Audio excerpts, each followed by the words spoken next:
Magandang araw po sa inyo, Sir Blair, at sa lahat ng inyong tagapakinig. Isa rin po ako sa masugid ninyong taga-subaybay. Naging parte na nga po ng pang-araw-araw kong buhay ang makinig palagi sa channel nyo.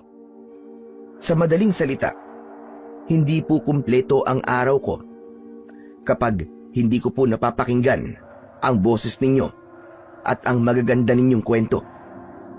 Ang tagal ko nang gustong magbahagi ng aking istorya. Subalit, ngayon lang po ako nagkaroon ng sapat na lakas ng loob. Bale, ang kwento ko pong inyong maririnig ay sarili kong karanasan nung ako ay binata pa. Bago po ang lahat, gusto ko po munang ipaalam sa lahat na hindi ko tunay na pangalan ang aking gagamitin. Ganon din ng iba pang tao nakasali sa kwentong ito. Bale, itago nyo na lamang po ako sa pangalang Carlo. At ito ang aking kwento. Ngunit bago po ang lahat, mga idol, ay huwag po nating kalimutang mag-like at i-hit ang notification bell sa aking mga YouTube channel na The Voice Addict at Apong Isaac para sa mas marami pang makapigil hininga na kwentong aswang at katatakutan mula sa mundo ng kababalaghan. Umpisahan na po natin ang kwento. Ano na? Tumayo ka riyan. Kaninang tapang-tapang mo. Tapos ngayon hindi ka na makatayo riyan. Nakakadalawang suntok pa nga lang ako sa'yo eh. Hindi pa ako nagiinit.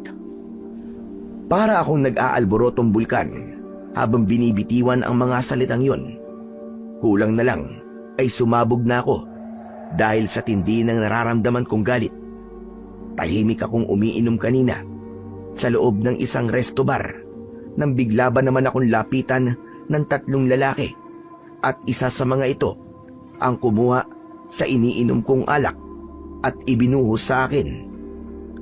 Yun ang dahilan kung bakit biglang dumilim ang paningin ko. Dumampot ako ng 2 bote at walang pag-aalinlangan ko yung inihampas sa ulo ng 2 nitong kasama. Kaagad na bumagsak ang mga ito at nawalan ng malay. Sunod kong hinarap ang mismong lalaking nagbuhos ng alak sa akin. 2 magkakasunod na suntok ang binitiwan ko sa mukha nito. Dahil doon, napaupo ito sa sahig at dumugo ang ilong at gilid ng labi. Kung tutuusin, ay kaya ko siyang patulugin sa isang suntok lang, pero hindi ko yung ginawa dahil gusto kong magkaroon pa ito ng pagkakataon na ipakita ang tapang nito para mas lalo akong ganahan. Subalit sa halip na tumayo para lumaban, nanatili itong nakahiga na siyang ikinainit lalo ng ulo ko. O ano? Ayaw mo talagang tumayo ha? Sige, bibigyan kita ng rason, hayop ka, para hindi ka na makatayo kahit kailan. Pagkasabi ko nun, ay lumapit ako sa lalaki at sinakal ko ito. Wala akong pakialam kung may mga nanonood sa akin. Nakita naman nila na hindi ako ang nagsimula. Carlo! Carlo, ano ba? Tama na yan! Kung hindi ko lang narinig ang boses na yun na tumawag sa pangalan ko, ay wala na sana akong balak na bitiwan ang lalaki hanggat hindi ito nalalagutan ng hininga. Tarantado kang animal ka. Ligtas ka ngayon. Pero sa susunod na makita ulit kita, sisiguraduhin kong yun na ang huling araw mo sa mundo. Yun ang mga binitiwan kong salita sa mukha nito bago ako tumayo at lumapit sa taong kadarating lang. At yun ay walang iba kundi si Adolfo, ang aking ama. Pa, nandito ka na pala. Akala ko hindi ka na darating eh. Hindi ko na natapos ang iba ko pang sasabihin dahil biglang dumapo ang kamao nito sa pisngi ko. Hindi ko yun inaasahan, kaya hindi ako nakailag. Balak pa sana nitong ulitin yun, subalit pinigilan nito ni Tita Helena stepmother ko. Tama na! Tama na, Adolfo, ano ba? Hindi ito ang tamang lugar para pairalin mo ang init ng ulo mo. Mag-usap kayo na maayos. Sigurado ako may dahilan si Carlo kung bakit niya ginawa ito. Hayaan niyo po siyang magalit. Wala rin naman silbi kahit magpaliwanag ako sa kanya. Tumahimik ka! Ang mabuti pa, ayusin mo tong gulong ginawa mo at umuwi ka na sa bahay ngayon din. Doon tayo mag-uusap.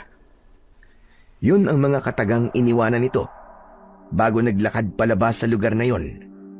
Naiwan akong puno ng hinanakit ang mga mata habang sinusundan sila ng tingin. Matagal nang mainit ang dugo nito sa akin, pero ito ang unang beses na sinaktan niya ako at hindi ko yun matanggap. Masakit para sa akin na kaya niya akong saktan, samantalang ako hindi ko yung kayang gawin. Malaki pa rin ang respeto ko sa kanya kahit matagal nang hindi maayos ang relasyon namin dalawa. Bagamat nagdadalawang isip, nagdesisyon pa rin ako na sundin ang sinabi ng papa ko.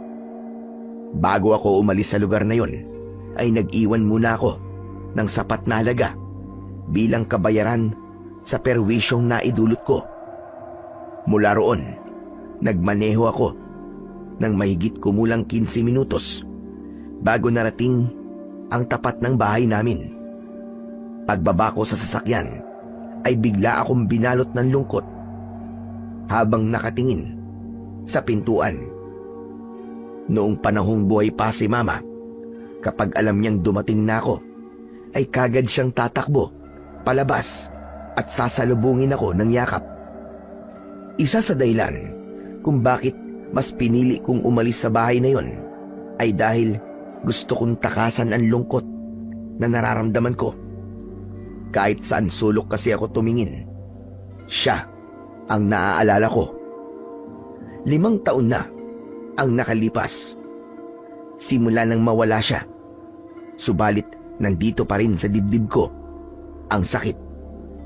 Hindi ko pa rin matanggap na wala na ang isa sa pinakamahalagang tao sa buhay ko. Nandito ka na pala, Carlo. Tara na sa loob. Hinihintay ka ng papa mo. Kung hindi ko pa narinig ang boses na yon ni Tita Helena, ay hindi ko mamamalayan na nakatayo pa rin pala ako sa labas. Walang imik na nilampasan ko lang siya at naglakad ako papasok. Sa sala ako dumiretso dahil alam kong naroon si Papa. Pagkalapit ko sa kanya, ay kagad niya akong sinalubong ng suntok. Sa pangalawang pagkakataon, ay natamaan na naman ako sa muka. Kaya mo ba ako pinapunta ron, ha? Para ipahiya? Ang akala ko pa naman, kaya gusto mo akong makausap dahil gusto mo magkaayos tayo. Tapos ganun lang palang maaabutan ko. Pinunasan ko muna ang dugo na kumawala sa gilid ng labi ko bago ako nagsalita. Pa, hindi ako nagsimula ng gulo kung yun ang inaakala mo. Pero hindi ko ipapaliwanag kung ano nangyari. Alam ko namang ako pa rin ang lalabas na masama kahit na anong sabihin ko sa inyo. At kasalanan ko pa ngayon kung bakit ganyan ang tingin ko sa'yo. Ilang gulo na ba ang pinasok mo, ha? Ilang tao na ba ang nabugbog mo dahil dyan sa pagiging barumbado mo? Lahat na lang idinadaan mo sa init ng ulo. Gulo rito, away doon. Mapagsalitaan ka lamang ng hindi maganda, mananapak ka na. Masagi ka lang ng konti, parang gusto mo nang pumatay ng tao. Ganyan na lang ba palagi ang gagawin mo? Kung pinapunta niyo lang po ako rito para sermonan, mabuti pang umalis na lang ako. Ayan! Diyan ka magaling. Sa tuwing pinagsasabihan kita, wala ka ng ibang ginawa kundi ang umalis at talikuran ako. Ang hilig mong gumawa ng gulo, pero ayaw mong ipamumukha sa iyo ang pagkakamali mo. At dyan din naman kayo magaling eh, sa pagpuna sa mga mali ko. Sa bagay, kailan ba ako may ginawang tama para sa inyo? Lahat naman ng gawin ko, puro mali sa paningin mo. Ni minsan ba, pinakinggan niyo mga paliwanag ko? Hindi naman, di ba? Huwag mo akong baligtarin dito, Carlo. Gusto kong itama mo ang mga pagkakamali mo. Dahil ayoko na habang buhay kang ganyan. Hindi ka na bata. 30 anyos ka na. Masama bang gustuin kong makita ka nagsisikap para sa sarili mo kaysa mabalitaan palagi na meron kang taong napa-ospital? Sabihin niyo na lahat ng gusto niyo sabihin. Wala akong pakialam. Hindi mo ba ako naiintindihan, ha, Carlo? Tumatanda na ako. May mga nararamdaman na ako sa katawan.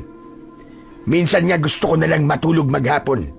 Pero paano ko gagawin yon kung wala mag-aasikaso sa negosyong pinaghirapan ko? Dahil yung tao na dapat nakatuwang ko, mas pinili pang umalis at maghanap palagi ng gulo kaysa sa tulungan ako. Mas piniling umalis? Sa tingin nyo, bakit ako umalis? Umalis ako dahil pakiramdam ko mag-isa na lang ako. Simula nang mawala si Mama, ni minsan ba tinanong mo man lang ako kung kumusta ako? Hindi, di ba? Puro ka trabaho, trabaho, trabaho. Tapos isang araw nabalitaan ko na lang na may bago ka na pala. Sa tingin mo ba hindi masakit para sa akin yun, ha? 1 taon pa lang. 1 taon. Nagawa mo na kagad siyang palitan. At sa kaibigan pa talaga niya. Minsan tuloy hindi ko magawang mag-isip ng hindi maganda. Na baka dati na kayo may relasyon. At matagal niyo nang niluloko si Mama.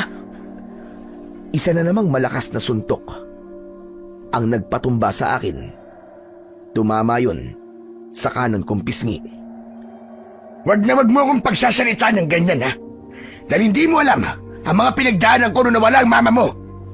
Halos isubsob ko ang sarili ko sa trabaho para lang malibang at hindi ko maramdaman ang sakit. Kung totoo yung sinasabi mo, bakit ganun kabilis mo lang siya pinalitan? At bakit sa kaibigan pa niya mismo? Ano ba nakita mo sa babaeng yan? Para pagpalit si Mama nang ganun-ganun na lang. Ayusin mo ang pananalita mo, Carlo. Huwag mong binabastos ang tita Helena mo. Tinatanong mo kung bakit siya. Dahil siya dumamay sa akin noong mga panahong nagluluksa ako. Kung ganun, mas mabuti pa pala kayo dahil nakahanap kayo ng dadamay sa inyo. Samantalang ako hanggang ngayon, mag-isa ko pa rin hinaharap ang lungkot at sakit. Tama na yan. Tama na. Ano ba naman kayo mag-ama? Sa tingin niyo ba ay matutuwa si Glenda kapag nakita niya kayo nag-aaway? Mamaya niyan ay bumangon pa sa hukay yun para lang pagbatiin kayong dalawa. Adolfo, pakinggan mo muna ang paliwanag ni Carlo bago ka magalit sa kanya. At ikaw naman, Carlo, huwag mong sabihin na mag-isa ka na lang. Nandito kami ng papa mo. Pwede ka naman bumalik dito kahit na anong oras. Hindi na kailangan. Sanay na ako mag-isa. Kung wala na kayong sasabihin, aalis na ako. Hindi ka aalis hanggat hindi ko sinasabi. Naudlot ang gagawin ko sanang pagtalikod dahil sa sigaw na yun ni Papa. Tumingin ako sa kanya at sinalubong ang galit niyang mga mata. Aalis ako kung gusto ko at wala ka magagawa. Talaga bang matigas ka, ha? Tignan natin ang tapang mo. Sige, umalis ka. Pero itong tatandaan mo, sa oras na lumabas ka sa pamamahay na ito, kakalimutan ko ng anak kita. Alam mo ba kung anong ibig ko sabihin? Ibig ko sabihin, wala ka nang makukuha sa akin, kahit ni singkong duling. Sa halip na mabahala sa sinabi nitong yun, ay napailing na lang ako. Kasunod nun, ay dinukot ko ang susi ng kotse sa bulsa ng suot kong pantalon at inihagis yun sa harapan nito. Matagal mo nang ipinaramdam sa akin na wala akong ama. Kaya gawin mo kung anong gusto mong gawin. Wala akong pakialam. Pagkasabi ko nun, ay walang lingon akong naglakad palabas ng bahay. Sumakay na ako ng taxi, pauwi sa tinutuluyan kong apartment. Iniwan ko na ang kotseng dala ko kanina. Sa kanya kasi galing yun. Bigay niya nung ika-21st birthday ko. Nang makauwi ako, ay saka ko na lang naramdaman ang tama ng alak na ininom ko. Pagdantay ng likod ko sa higaan, ay agad akong nakatulog. Kinabukasan, maaga akong gumising para maligo at mag-empake. Bala kong pumunta sa Bicol kay Lolo Ambo, tatay ni Mama. Pupunta ko ron para magpalamig ng ulo at para makapag-isip-isip na rin. Babalik na lang ako kapag handa na akong harapin ulit si Papa. Sa ngayon, magpapakalayo-layo muna ako nang hindi niya nalalaman. Bago sumapit ang 8:00, ay nasa sakayan na ako ng bus papuntang Bicol. Wala pang ganong pasahero sa loob ng bus na sinakyan ko, kaya ilang minuto pa akong naghintay. Yun ang unang beses na sumakay ako sa pampublikong transportasyon, kaya hindi ako sanay. Naging kainip-inip sa akin ang bawat pagpatak ng minuto.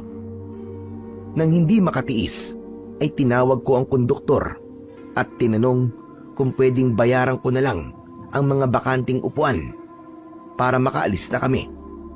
Hindi ko naman intensyon na magmukhang mayabang. Sadyang ayaw ko lang maghintay pa ng matagal. Kinausap muna ng konduktor ang driver at nang pumayag ay kagad akong nagbayad.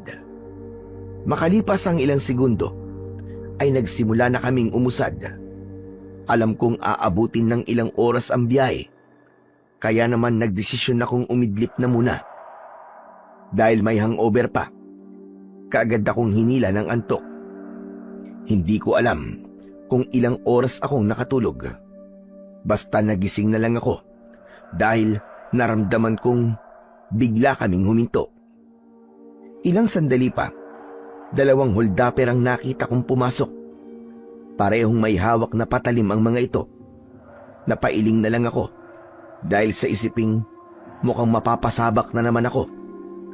Ito ang hindi alam ni Papa. Ang akala niya, ako ang naghahanap ng away. Ang hindi niya alam, gulo ang lumalapit sa akin. Lahat ng gusot na kinasangkutan ko, hindi ako ang nagsisimula. Totoong mabilis lang talagang uminit ang ulo ko, pero ni minsan ay hindi ako nagsimula ng away. Sa kabila ng tensyon na namuo sa loob ng bus, nanatili pa rin akong kalmado habang pinanonood kung paano nila takutin ang ibang pasahero para magbigay ng pera. Nang hindi ko na matiis ang pananakot ng dalawa, ay inagaw ko ang kanilang atensyon. Hoy, mga kunehong ampaw! Ang lalaki ng mga katawan nyo. Ang babatugan nyo magbarat ng buto. Hindi na ba kayo nahihiya? Nang marinig ng dalawa ang sinabi kong yun, ay isa sa mga ito ang lumapit at itinutok sa akin ang hawak na patalim. Sa halip na makaramdam ng takot, ngumisi lang ako. Halatang nainis ang lalaki. Inambahan ako nito ng saksak, subalit bago pa man dumantay sa katawan ko ang talim nun, ay mabilis ko nang nahawakan ng braso at kamay nito at pinilipit yun. Napasigaw ito sa sakit at nabitiwan ang hawak na patalim. Inikot ko papunta sa likuran ng kamay nitong hawak ko, kaya mas lalo itong napangiwi nang dahil sa labis na sakit. Umatake pa sa akin ang isa nitong kasama, kaya itinulak ko ang lalaki pasalubong sa kanya. Dahil sa ginawa kong yun, ay parehas silang bumagsak, kaya nagkaroon na ako ng pagkakataon na makalapit. Hindi pa man tuluyang nakakatayo ang isa sa kanila, ay binigyan ko na kagad ito ng isang malakas na suntok sa panga. Muli itong bumagsak at hindi na muling nakabangon. Sunod kong hinarap ang isa pa nitong kasama na ngayon ay nakatayo na at may hawak pa ring patalim. Hindi muna ito umatake. Sa halip ay nagpakitang gilas muna ito at pinaglaruan ang hawak na kutsilyo. Pinagpasapasahan ito yon sa dalawa nitong kamay. Oo na, magaling ka na. Pwede bang tapusin na natin to? Gusto ko pang matulog eh. Istorbo kayo. Nang marinig ang sinabi kong yon, ay nagsimula itong umatake. bawat pag-ilag ko sa atake nito ay nagpapakawala naman ako ng suntok sa muka at katawan nito. Nakarating kami hanggang sa pinakadulo ng bus at doon na ito bumagsak matapos kong patamaan ng kamao sa ilong. Bala ko pa sanang paulanan ng magkakasunod na suntok ang mukha nito. Subalit bigla itong nagmakaawa at sinabing hindi na umano nito uulitin ang ginawa. Anak ng putya! Ang tapang-tapang mo kanina, magmamakaawa ka? Sige, ibalik nyo sa kanila mga kinuha nyo at umalis na kayo ngayon mismo. Dalhin mo na rin yung kasama mo. Kaagad nitong sinunod ang sinabi ko na yon. Ibinalik nito sa mga pasahero ang mga pera at gamit at pagkatapos ay hinila nito pababa ng bus ang walang malay nitong kasama. Hayaan nyo na po sila. Nadala na mga yan. Kaya sigurado ako na hindi na sila uulit. Tara na, umalis na tayo. Yun ang sinabi ko sa driver nang mapansin kong ayaw pa rin itong paandarin ng bus. Tumingin ito sa akin at tumango. Nang magsimula kaming umusad, ay saka lang ako bumalik sa kinauupuan ko kanina. Muli akong sumandal at pumikit. Kalat na ang dilim sa paligid nang makarating kami sa terminal ng Bicol. Yun ang unang beses na nakapunta ko sa lugar na yon. Kaya naman, kinailangan ko pang magtanong-tanong kung saan ang sakayan ng jeep papuntang Sitio Macabebe. 5 katao ang napagtanungan ko at lahat sila ay iisa ang sagot. Ayon sa kanila, wala na raw umanong bumabiyahing sasakyan papunta sa lugar na pupuntahan ko dahil napapabalita raw kasi na maraming kababalaghan ang nangyayari doon. Pinayuhan pa nga nila ako na wag na lamang tumuloy para sa aking kaligtasan. Bagamat hindi naniniwala, wala akong mapagpilian kung hindi ang maghintay muna sa terminal at nagbabaka sakali na baka may masakyan. Naging nakakabagot sa akin ang pagtakbo ng bawat minuto dahil bukod sa tahimik ay halos wala na rin akong makitang tao sa paligid maliban na lamang sa isang babaeng nakaupo sa gilid mismo ng kalsada. Nakayuko ang ulo nito at halatang umiiyak dahil yumuyug-yug-yug ang balikat. Para bang may sariling isip ang mga binti ko dahil natagpuan ko na lamang ang aking sarili na naglalakad papalapit sa kanya. Miss, excuse me. Ayos ka lang ba? Halatang hindi inaasahan ng babae ang presensya kong yon dahil napansin kong natigilan ito sa pag-iyak. Maya-maya pa ay pinunasan muna nito ang mga luha bago nag-angat ng muka. Ikaw pala? Ako naman ang natigilan dahil sa sinabi nitong yon. Nakapagtatakang kilala niya ako, samantalang sigurado ko na yun ang unang beses naming pagkikita. Teka, kilala mo ko? Hindi, pero isa ako sa mga pasaherong iniligtas mo kanina sa kamay ng mga hold-upper. Ganun ba? Akala ko naman kilala mo ako. Kaya nagtataka ako eh. Maraming salamat nga pala sa ginawa mo kanina ha.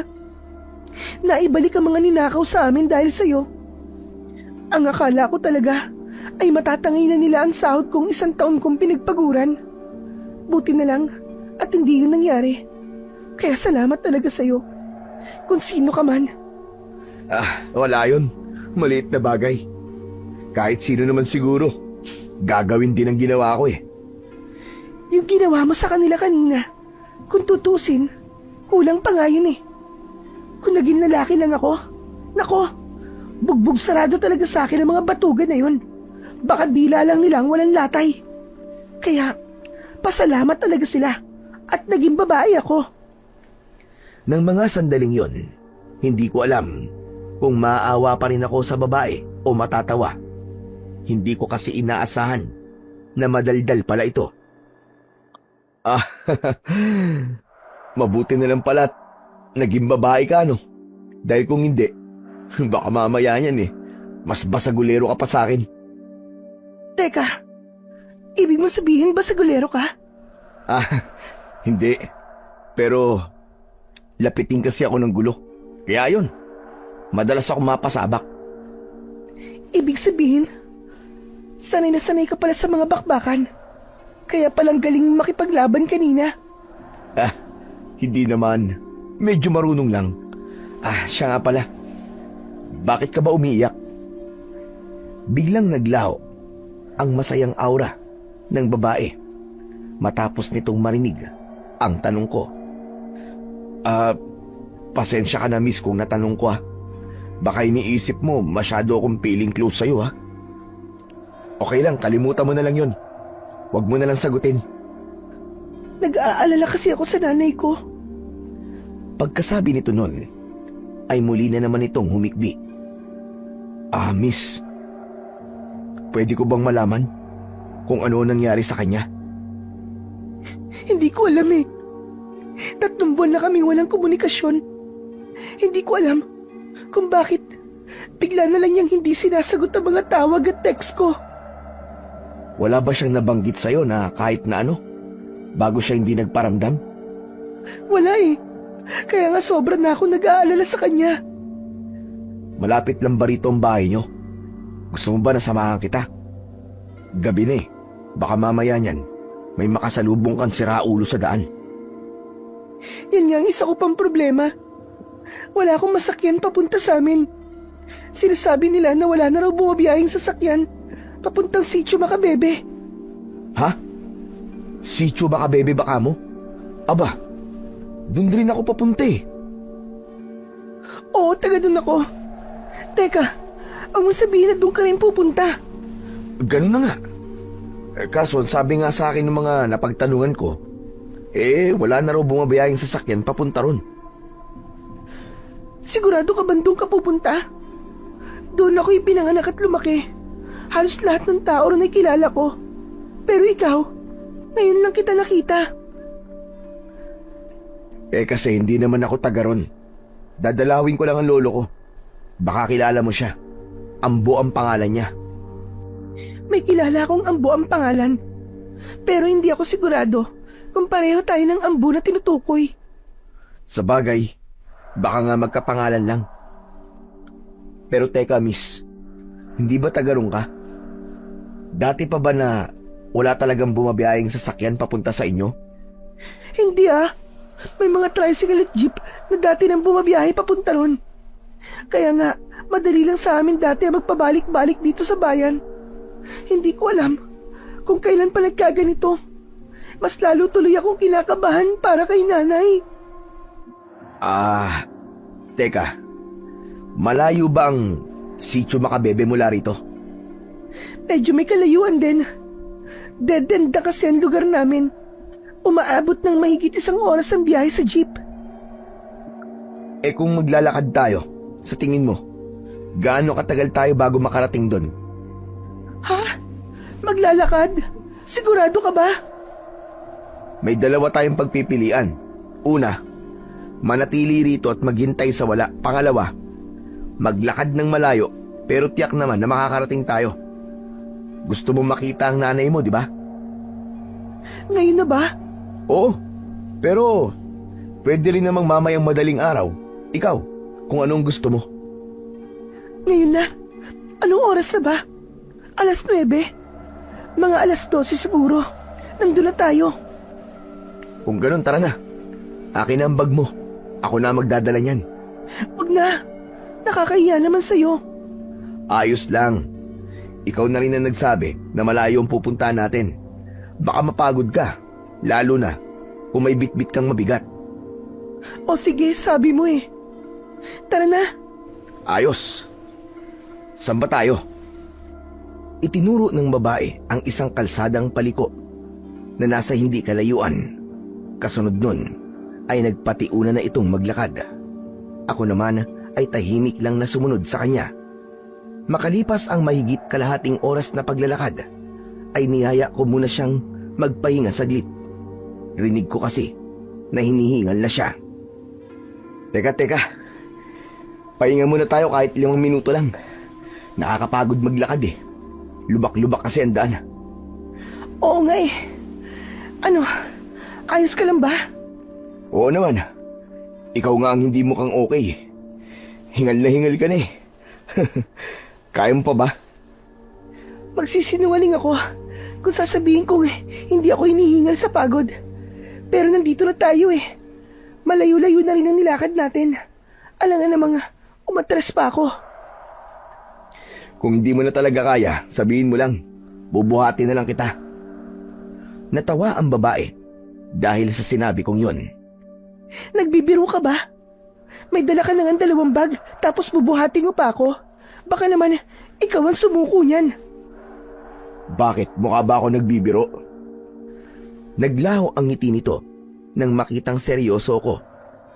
Saglit na nagtama ang mga mata namin at kagad din namang lumambot ang ekspresyon ng mukha ko nang makita kong parang bigla siyang natakot sa akin. Ang seryoso ko ata masyado. Nakakatakot ka pala magseryoso. Para kang mangangain ng buhay. Natakot ka ba?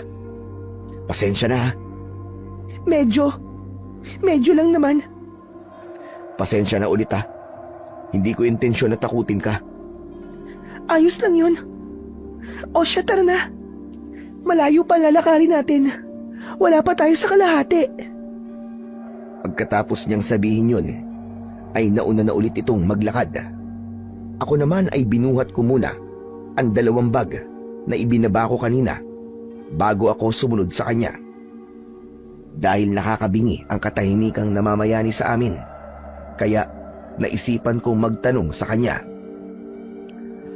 Nabanggit mo kanina na nagtatrabaho ka sa syudad. Ilang buwan ka nang hindi nakakauwi rito? Simula nang umalis ako. Ngayon lang ulit ako nakauwi. Bali, siguro mga 7 buwan na. Aba, matagal-tagal na rin pala no? Mabuti at natitiis mong maiwalay sa nanay mo ng ganong katagal. May contact naman kasi kami sa isa't isa. Kahit malayo ako, palagi pa rin kami nagkakausap sa telepono simula nang umalis ako. Nitong nakaraang 3 buwan lang kami nawalan ng komunikasyon. Matagal na rin ang 3 buwan na hindi kayo nagkakausap. Hindi mo ba naisipang umuwi kagad para alamin kung ano na nangyayari? Kung ako lang ba ang masusunod matagal na sana akong umuwi.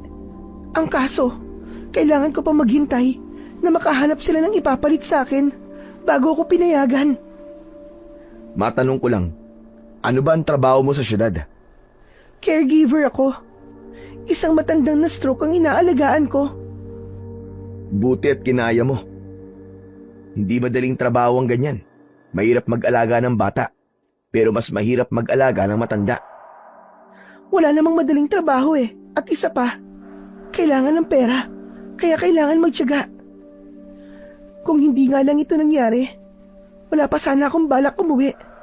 Ang balak ko kasi, mag-ipon ako, at kapag may sapat na akong ipon, kukunin ko na si nanay pagkatapos niyang manganak. Ha?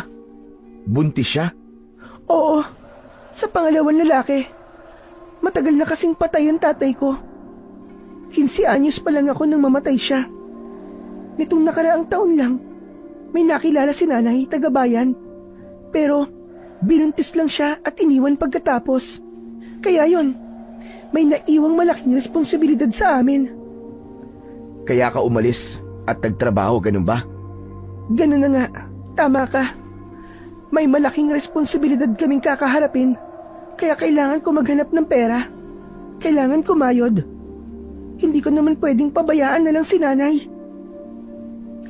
Ang swerte ng nanay mo sa'yo. Halatang mahal na mahal mo siya. Oo naman, nanay ko yun Kung hindi dahil sa kanya, wala sana ako sa mundong ito. Teka lang, bakit ba puro tungkol sa akin ang tanong? Ikaw naman na magkwento. Nako, malungkot ang buhay ko. Baka hindi mo gustuing malaman. Asos, itsura mo pa lang. Halatang hindi ka galing sa mahirap na pamilya. Kaya sigurado akong masaya ang kwento ng buhay mo. Sige na, magkwento ka na. Bakit kapag mayaman ba ang isang tao, masaya na kagad ang buhay? Aba, oo syempre. Wala kayong problema. Marami kayong pera eh. Mali ka dun. Hindi lahat ng may pera masaya. May mga bagay na hindi kayang bilhin at ibalik ng pera. Katulad ng ano? Katulad ng buhay ng isang tao. Napahinto sa pagakbang ang babae at tumingin sa akin. Halatang nabasa kagad nito kung ano ang gusto kong tukuyin. Pasensya ka na sa mga nasabi ko Kaya ko lang naman nasabi yun dahil kaming mahihirap. Pera ang pinaka-problema namin. Kayong mayayaman, marami kayong pera. Kaya akala ko wala na kayong problema. Ay, bakit ba ang hina ko mag-isip minsan? Pasensya ka na talaga Ano ka ba? Ayos lang. Hindi mo kailangan humingi ng pasensya. O ano, malayo pa ba tayo? Medyo malayo pa. Bakit, pagod ka na ba? Akin ang bag ko. Ako naman ang magdadala. Hindi. Naitanong ko lang. Magdadalawang oras na rin kasi yata tayo naglalakad eh. Mga 1 oras pa siguro bago tayo makarating doon. Grabe. Ang layo nyo pala talaga sa bayan, no? Mabuti na lang at maliwanag ang buwan. Kahit papano, maliwanag din ang dinadaanan natin. Oo nga eh. Kung mag-isa lang siguro ako, baka kanina pa ako inimatay dahil sa takot na nararamdaman ko. Ha? Natatakot ka? Malamang. Tignan mo naman, hating gabi na. Tapos, tayong dalawa lang ang tao. Puro puno pa ang dinaraanan natin. Hindi ko lang ipinapaalata, pero nakakatakot naman talaga. Saan ka ba natatakot? Sa akin? O sa lugar? Siyempre sa lugar. Kung takot ako sa'yo, hindi sana ako pumayag na maglakad kasama ka. At isa pa, hindi ka naman mukhang masamang tao eh. Iniligtas mo nga kami kanina, hindi ba? Mabuti na lang pala at mabait talaga akong tao, no? Kaya ikaw sa susunod, huwag kang basta-basta magtitiwala kahit kanino. Lalo na kapag hindi mo pa kilala. Babae ka pa naman. Parang gusto ko na tuloy matakot sa'yo dahil sa sinabi mong yan. Hindi, biro lang. Tatandaan ko yung sinabi mo. Mabuti naman kung ganun. Pero totoo ba talagang natatakot ka? Parang wala namang nakakatakot sa lugar na to Para sa'yo, wala. Pero para sa akin, sobrang nakakatakot ang maglakad ng ganitong oras. Pakiramdam ko, may bigla na lamang lalabas mula sa kung saan at aatakihin tayo. Naniniwala ka ron sa sinasabi nila na maraming kababalaghan ang nangyayari dito sa lugar nyo? Ayoko sanang maniwala eh. Pero, iba rin kasi ang pakiramdam ko. At isa pa, kung hindi totoo yun, bakit wala nang dumadaang sasakyan dito? Para bang binura na sa mapa ng Bicol itong lugar namin. Sa bagay, tama ka. Pero huwag ka mag-alala. Hindi naman kita pababayaan kung sakaling magkatotoo yung iniisip mo. Maraming salamat Ay, teka. Ano nga palang pangalan mo? Kanina pa tayo nag-uusap. Halos naikwento ko na sa iyo ang buong buhay ko. Pero hindi ko pa alam ang pangalan mo. Oo nga pala, no? Ako si Carlo. Ikaw, ano bang pangalan mo? Ako naman si Nadine. Nice to meet you, Nadine. Ikinagagalak din kitang makilala, Carlo. O siya, tara na. Para makarating na tayo kagad. Gusto ko na makita si nanay eh.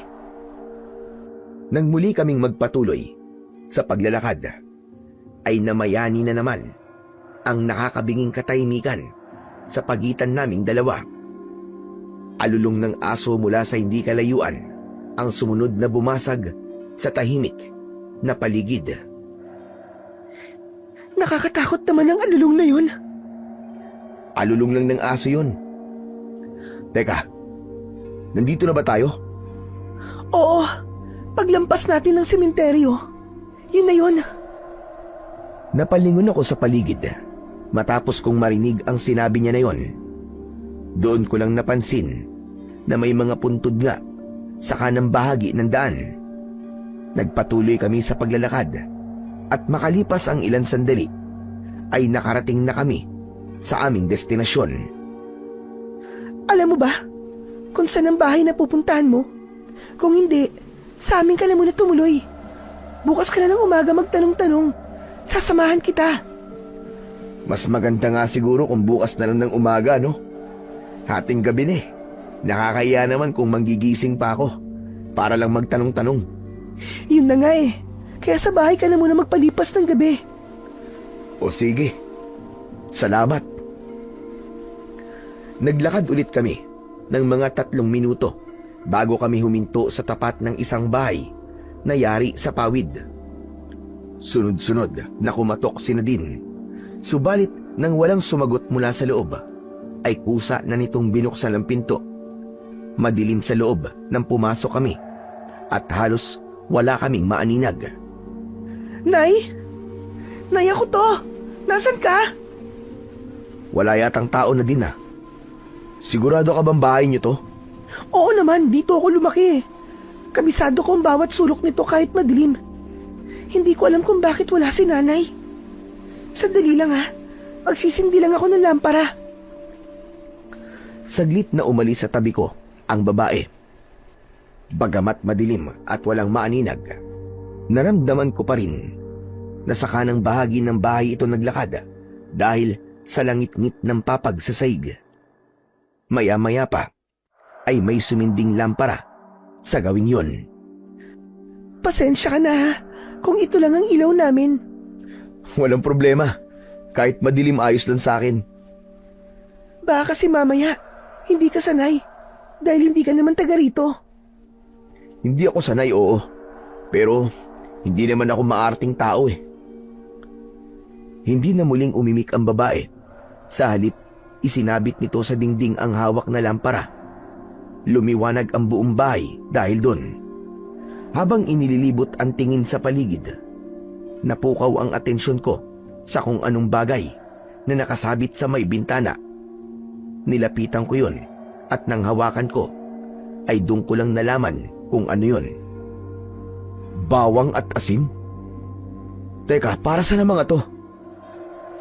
Naglakad muna papalapit sa akin ng babae at tinignan kung ano ang tinutukoy ko bago sumagot.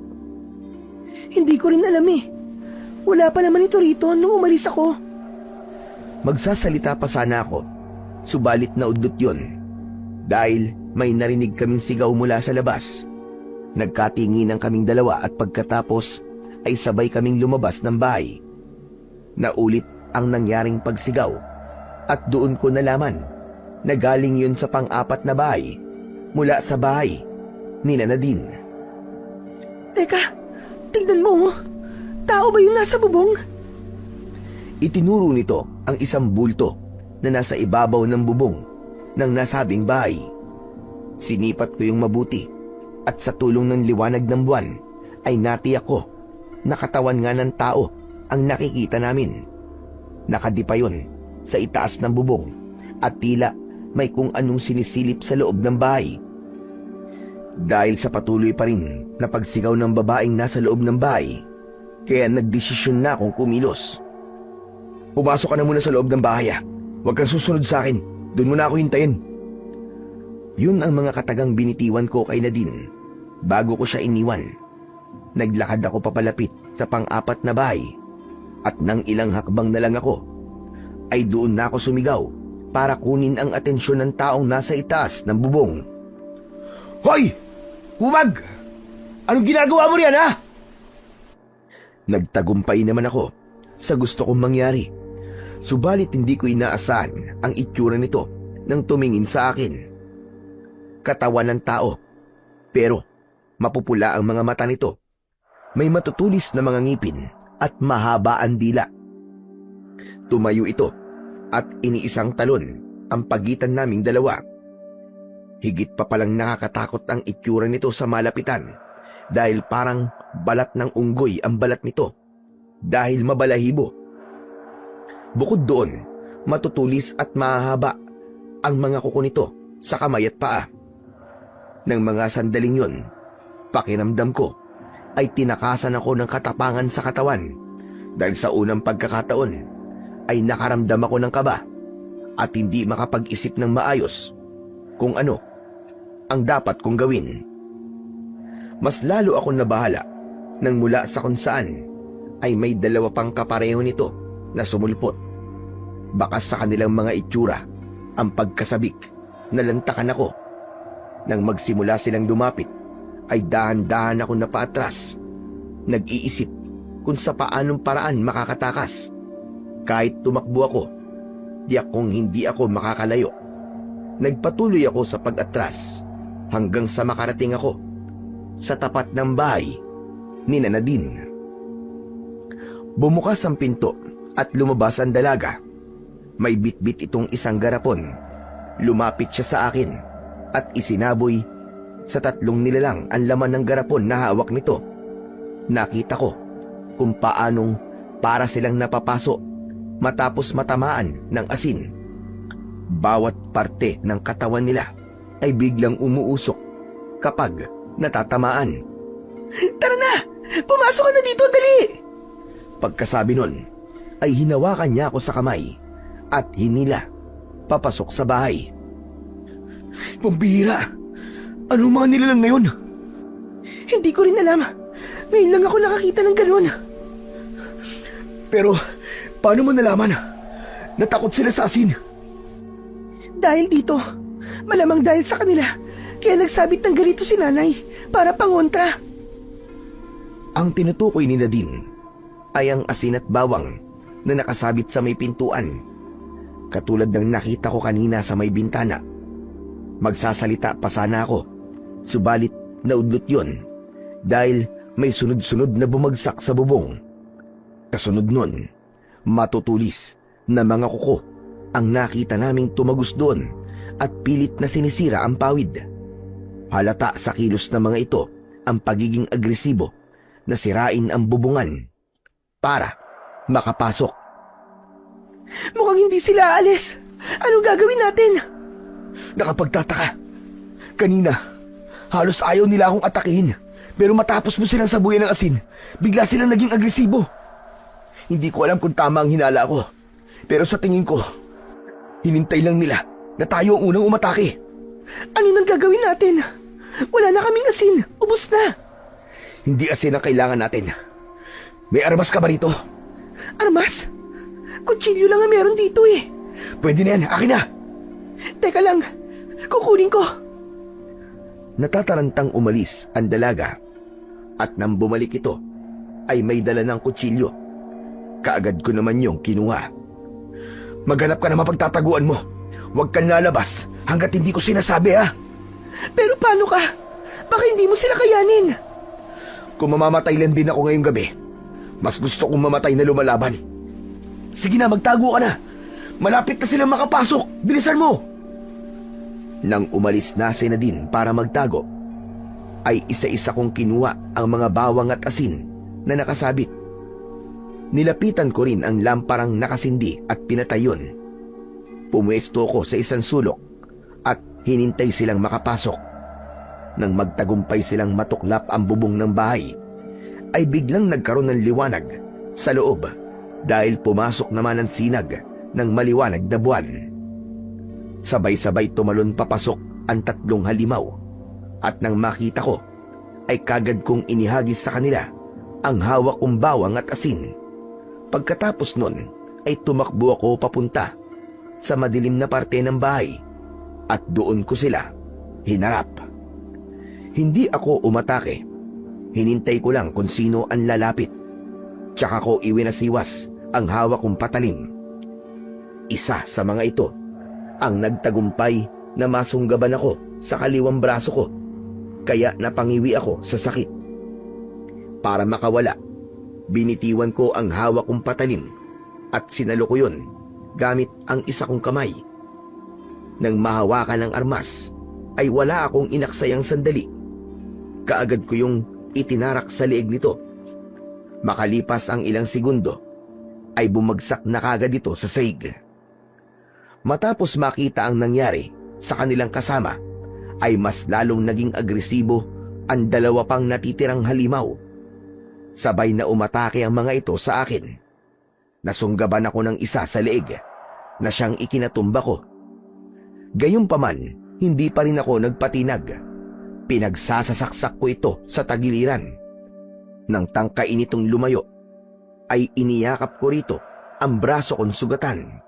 Ginawa ko yun para hindi ito makawala sa ginagawa kong pagsaksak sa tagiliran nito. Nang bumagsak ang ulo nito sa leeg ko, ay saka lang ako tumigil. Hindi pa man nakakabawi sa sakit, ay naramdaman kong may kumagat sa kanang kong binti at hinila ako. Muli akong napangiwi dahil sa panibagong sakit na naramdaman ko.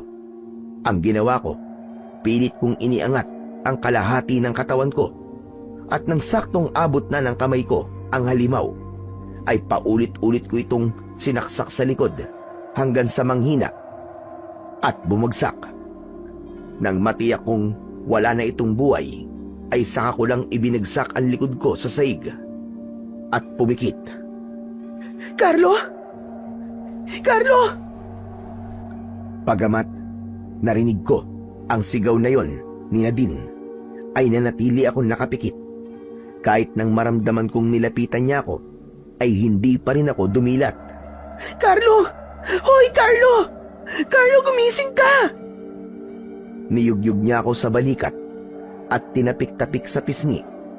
Pero nanatili pa rin akong nakapikit. Pinigilan ko rin na wag huminga nang idikit niya ang tenga niya sa dibdib ko. Carlo! Carlo, ano ba gising? Carlo, gumising ka! Gising! Nang marinig ko na parang pumipiyok na ang boses ng dalaga, ay saka lang ako dumilat. Nagulat pa ito nang makitang gising na ako. Hindi ko tuloy napigilang matawa. Kaagad naman akong napaaray matapos nitong pisilin ang balikat kong may sugat. Nakakatawa ba yun, ha? Nakakatawa ba yun? Aray ko naman! Aray ko! Nakaligtas nga ako sa mga yun. Pero mukhang sa kamay mo naman ako mamamatay, pambira ka, oo. Eh, ikaw eh. Kita na nga nag-aalala yung tao at tawanan mo pa. Nagawa mo pa talagang magpatay-patayan. Parang masaya ka pa sa ginawa mo, no? Masaya nga ako. Dahil ngayon lang ako nakontento sa isang laban. Sa dinami-dami ng gulong na pasukan ko, ngayon lang ako nasiyahan ng todo. Ganito yung gusto ko. Yung hindi sa una lang magaling ang kalaban. Ah, gusto mo pala yung ganyang kulang na lang ay mapatay ka na. Paano ngayon yan? Sinong gagamot yung mga sugat mo? Pambihira naman, oo. Kung kaya ba ng konsensya mo na makita akong malagotan ng hiningi matapos kitang iligtas, hayaan mo na lang ako. Aray, ang sakit. Nangungonsensya ka pa talaga eh, no? Sige na nga. Nagbibiro lang naman ako. Kaya mo bang makaupo? Parang hindi eh. Aray, ang sakit ng buong katawan ko. Nang marinig ang sinabi ko na yon, ay tinulungan nito akong makaupo. Wala akong kahit na anong gamot dito. Kaya lilinisan ko na lang yung mga sugat mo at tatalian pagkatapos. Ayos lang ba sa iyon? May karayom at sinulid ka ba riyan? Gusto ko sanang tahiin mo tong nasa balikat ko. Ano? Tatahiin ko? Sigurado ka ba? Oo, para magsara. Kaya mo ba? Bakit ako tinatanong mo? Magtatahi lang naman ako. Hindi naman ako masasaktan. Ikaw ang dapat tanungin ko niyan. Kaya mo ba? Kayang-kaya. O sige, ikaw ang masusunod. Sandali lang. Ihahanda ko lang ang mga gagamitin ko. Umalis ang dalaga sa harapan ko. At saglit na naging abala sa paghahanda ng mga gagamitin nito sa panggagamot sa mga sugat ko. Makalipas ang ilang minuto, bumalik ito sa tabi ko. Nagsindi muna ito ng lampara at inilagay yon sa tabi ko bago sinimulang linisin ang sugat ko. Pagkatapos nitong linisin, at talian ng sugat ko sa binti at braso ay ang sugat ko naman sa balikat ang hinarap nito. Tatayin ko na ha. Handa ka na ba? Sa halip na sagutin ng tanong nito, ay dinampot ko ang hinubad kong damit pang itaas at ipinasak ko yon sa sarili kong bibig. Nang simulang tahiin ni Nadine ang sugat ko, ay napapikit na lang ako at tiniis ang sakit tuwing itutusok at hihilahin nito ang karayom sa balat ko. O hayan, tapos na. Pagkasabi nun, ay inalis nito ang damit na nasa bibig ko at ipinunas sa muka at katawan kong naliligo sa pawis. Maraming salamat na din ha. Wala yun. Sige na, magpahinga ka muna. Ililigpit ko lang itong mga ginamit ko. Akmang tatayo sana ang dalaga. Subalit, hinawakan ko siya sa braso at pinigilan. Bumalik ka sa pinagtataguan mo kanina. Anong oras pa lang? Baka mamaya, may dumating pang kauri ng mga yun.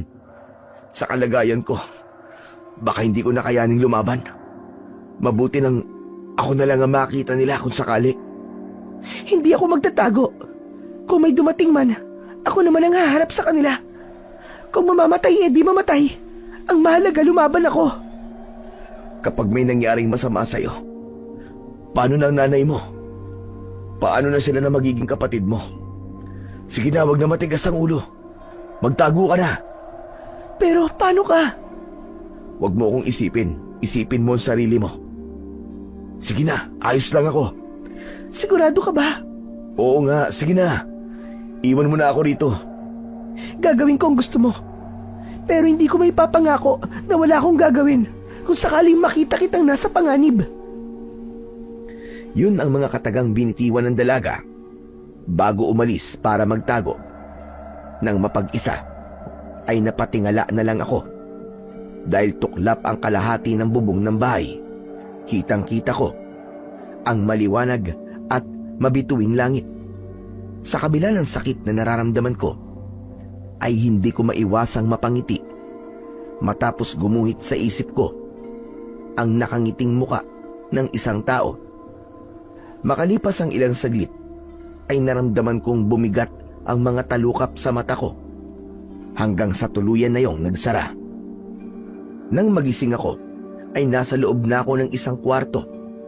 Wala na ako sa bahay ni Nadine. Yun ang natiyak ko dahil hindi nasira ang bubong ng bahay at wala na rin akong makitang katawan ng halimaw sa paligid. Bumangon ako at saktong tatayo na sana ako nang bumukas ang kortina at pumasok ang isang matandang lalaki. Otomatiko akong napangiti nang makilala ko siya. Mabuti naman at gising ka na, apo. Ikaw ba talaga yan, Lo? Teka, paano ako napunta rito? Nasaan yung mga halimaw? Nasaan si Nadine? Teka. Isa-isang tanong lang. Ano ka ba naman, bata ka, oo? Pasensya na po. Naguguluhan kasi ako eh. Nagpunta kami kaninang umaga sa bahay nila din. Nalaman kasi namin na pinasok yun ng mga kalibulan. Nakapagtataka ka ako. Wala namang nakatira sa bahay na yun, pero bakit yun ang pinasok ng mga aswang? Pagdating namin doon, nakita namin yung mga bangkay at naabutan ko sila din na pinapalitan ng tali ang mga sugat mo. Teka. Kalibolan? Aswang? Tama po ba narinig ko? Oo, apo, tama. Kalibolan ang tawag sa mga aswang na sumugod sa inyo kagabi. Tuwing kabilugan ng buwan, nambubulabog sila rito at walang awang ng bibiktima. Mga bata at buntis ang gustong-gusto nila biktimahin. Ibig sabihin, may mga nabiktima na po sila rito? Abay, oo. Marami-rami na rin. Tuwing kabilugan ng buwan, hindi lang iisang tao ang binabawian nila ng buhay. Sa loob ng 4 na buwan nilang pambubulabog dito, mahigit 10 tao na ang nabiktima nila. Ganun na karami? Wala po ba kayong ginagawa para pigilan sila? Hindi po kayo lumalaban? Marami nang nagtangka. Pero lahat ng naglakas ng loob na lumaban ay nabigulan din. Kaya sa ngayon, tanging dasal na lang ang ginagawa namin tuwing sasapit ang kabilugan ng buwan. Bakit hindi na lang po kayo umalis sa lugar na to at lumipat? Kung delikado pala rito. Marami na ang umalis. Pero marami rin ang katulad ko na hindi kayang iwan ang lugar na ito. Karamihan sa amin dito, ipinanganak at dito nagkapamilya. Kaya hindi madali na basta na lamang umalis. At isa pa, nandito ang pananim namin. Pero buhay niyo na po ang nanganganib, Lo. Hindi pa ba sapat na dahilan yun para iwan niyo po ang lugar na ito? Carlo Apo, maliban sa nanay mo, dito nakalibing lahat ng mahal ko sa buhay. Kaya kung may lugar man ako gugustuhin manatili hanggang sa mamatay ako, ito ang lugar na yon. Lo, hindi ko po ba kayo mapipilit kung yayayain ko po kayong sumama sa akin pabalik ng syudad? Patawad, Apo. Dito pa rin ako nakakaramdam ng kapayapaan sa kabila ng pambubulabog ng mga kalibolan. Saan po ba galing ang mga kalibolan na yun, Lo? Ang tagal niyo na po nakatira rito, bakit ngayon lang po sila sumulpot? Ang mga kalibolan ay aswang na nakatira sa pusod ng mga kagubatan o bundok. Matagal na panahon na silang nabubuhay sa pamamagitan ng pambibiktima ng mga hayop na nakatira sa gubat. Kung matagal na po silang panahon na nabubuhay sa pagkain ng hayop, bakit bigla po silang lumabas para mambiktima ng mga tao? Dahil wala na silang makitang hayop sa gubat. Halika, may ipapakita ko sa iyo, Apo. Pagkasabi nun, ay tumayo ang matanda at naglakad papalapit sa nakabukas na bintana. Pinilit ko namang tumayo at lumapit sa kanya. Nakikita mo ba yon? Isa yan sa pinakamalawak na gubat dito sa Bicol. Itinuro ng matanda ang isang kagubatan na abot tanaw mula sa kinatatayuan namin. Ano pong kinalaman ng kagubatan na yan sa mga nangyayari, Lo? Naniniwala kami na dyan nakatira ang mga kalibulan na umaatake rito. Pero dahil nakakalbo na, marahil ay wala na silang makitang hayop kaya lumalabas na sila para maghanap ng makakain. Ito ang pinakamalapit na lugar mula sa gubat na yan. Kaya ito ang pinupuntahan nila. At sa tingin ko, nagustuhan nila ang laman ng tao. Kaya naman bumabalik-balik sila. At kapag naubos na po ang mga tao rito, maghahanap na naman sila ng ibang lugar, ganun po ba? Ganun na nga, natumbok mo. At itong napakagandang lugar na ito, baka tuluyan na talagang mabura sa mapa. Dahil sa sinabing yun, ay inilibot ko ang paningin sa paligid. Hindi ko maitatangging maganda nga talaga ang Sitio Macabebe. Mayaman sa mga pananim, katulad ng saging, mais, mga gulay, palay at niyog. Dahil doon, halos luntian lahat ang makikita. Ang ganda pala talaga ng buong paligid kapag ganitong maliwanag. Ang daming pananim. Lo, tanim niyo po ba ang lahat ng yan?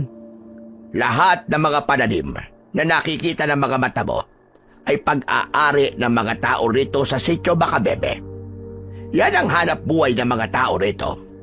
Kaya kahit malayo kami sa bayan, kaya naming mabuhay. Abay, maglaga lamang kami ng kabote o mais. Busog na kagad kami. Naiintindihan ko na po kayo, Lo, kung bakit ayaw niyo pong umalis dito.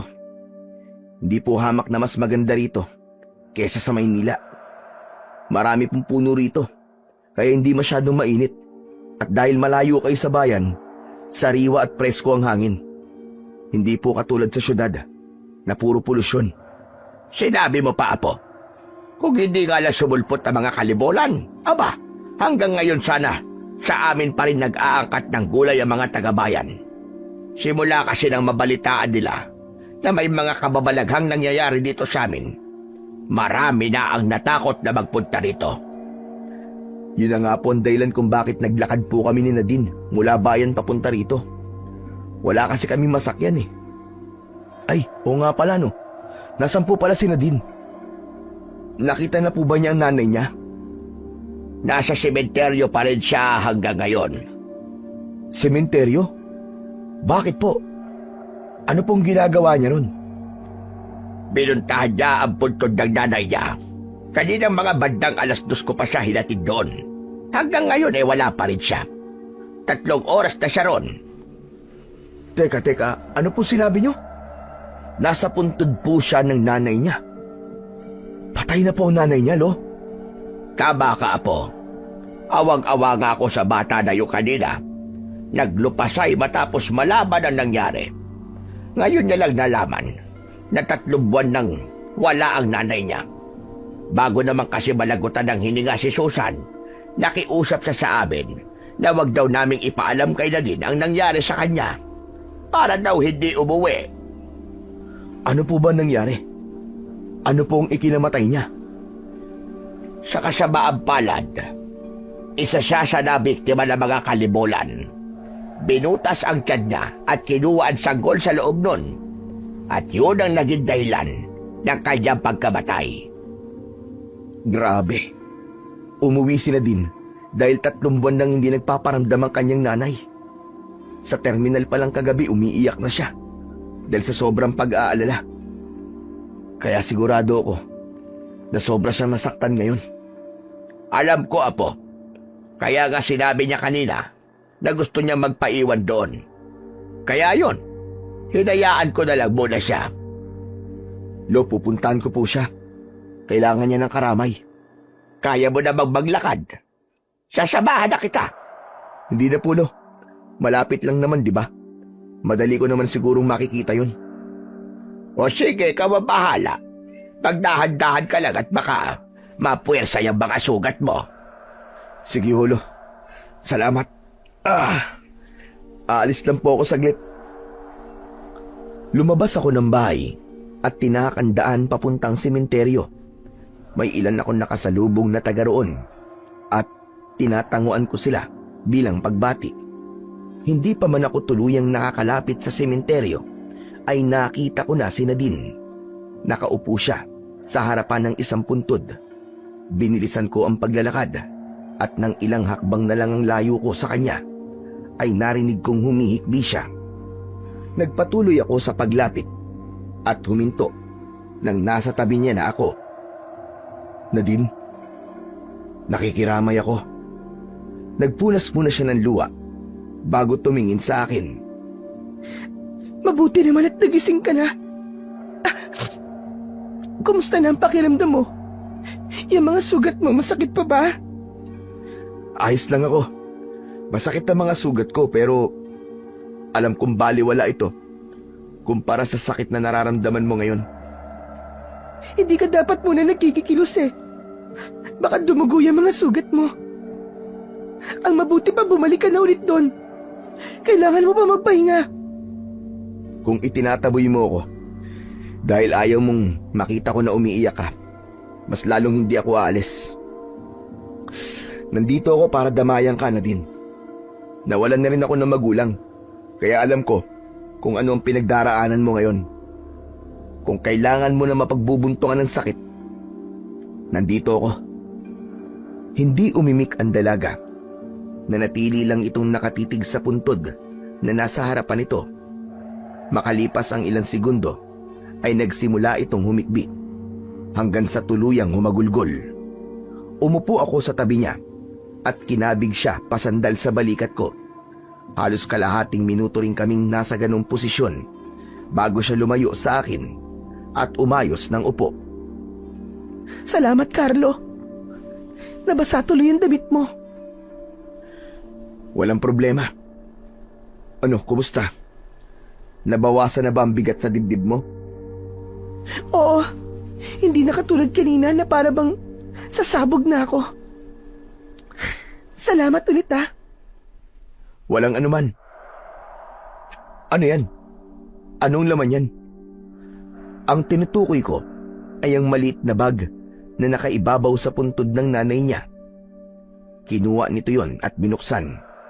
Damit, medyas, bote, at sombrero na para sa sanggol ang nakita kong laman nun. Ang saya ko pa. Nung pinamili ko ang mga yan, kulay pink lahat kasi malakas ang pakiramdam ko na babae ang magiging kapatid ko. Babae kasi ang gusto ko para may aayusan ako kapag medyo malaki na siya. Pero wala na. Hindi na mangyayari yun. Habang nagsasalita ang dalaga, ay ramdam na ramdam ko talaga ang sakit na nararamdaman niya. Hindi lang siya nawalan ng nanay, nawalan din siya ng kapatid. Pasensya ka na kung wala akong masabi para pagaanin ang loob mo. Hindi ko kasi alam kung anong dapat kong sabihin. Basta ang alam ko lang, alam ko kung gaano kasakit ang pinagdaraanan mo ngayon dahil naranasan ko na rin yan. Anong ginawa mo para makalimutan mo ang sakit? Hanggang ngayon nandito pa rin ang sakit. Siguro dahil hanggang ngayon ay hindi ko pa rin matanggap na wala na siya. Yung tao naman na inaasahan kong magiging karamay ko, wala siyang pakialam sa akin. Kaya naman umalis na lang ako sa bahay namin. Sa halip na intindihin, itinakwil niya pa ako bilang anak niya. Kaya ka ba nagpunta rito? Nagpunta ako rito dahil gusto kong lumayo muna sa magulo kong buhay at makapag-isip-isip. Pero babalik din naman ako sa amin. Ang lungkot din pala ng buhay mo. Kaya pala, nasabi mo na hindi lahat ng may pera ay masaya. Simula nang mawala si Mama, hindi na ulit ako nakaramdam ng totoong saya. Pero hindi halata sa'yo na hindi ka masaya sa buhay mo at may pinagdaraanan ka. Dahil katulad mo, ayoko rin na may makakita na mahina ako. Paano mo nasabi na ganyan ako? Kagabi sa terminal, alam kong umiiyak ka. Pero nagpunas ka muna ng luha bago ka umarap sa akin. Tapos ito, ngayon ulit. Nung buhay pa kasi ang nanay ko, palagi niyang sinasabi sa akin na kahit daw hinang-hina na ako, dapat hindi ko pa rin yun ipakita sa ibang tao. Kaya minsan, kahit sa kanya, hindi ko pinapakita na nahihirapan ako. Nasanay ako na sinasarili lang ang mga problema ko. Pero minsan pala, kailangan mo rin bawasan ang bigat ng sakit na nararamdaman mo. Ayaw mo ba subukan? Ang umiyak? Ayoko. Isang paraan lang ang alam ko para maglabas ng sakit. Pakikipagbasag ulo? Ganun ba? Parang ganun na nga. Kaya pala kinawawa mo yung mga kalibulan kagabi. At ang saya mo pa kagabi, kahit puro sugat ng katawan mo. Ang mga salot na yun, sila pala ang pumatay sa nanay ko. Sa susunod, ako na ang makikipagpatayan sa kanila.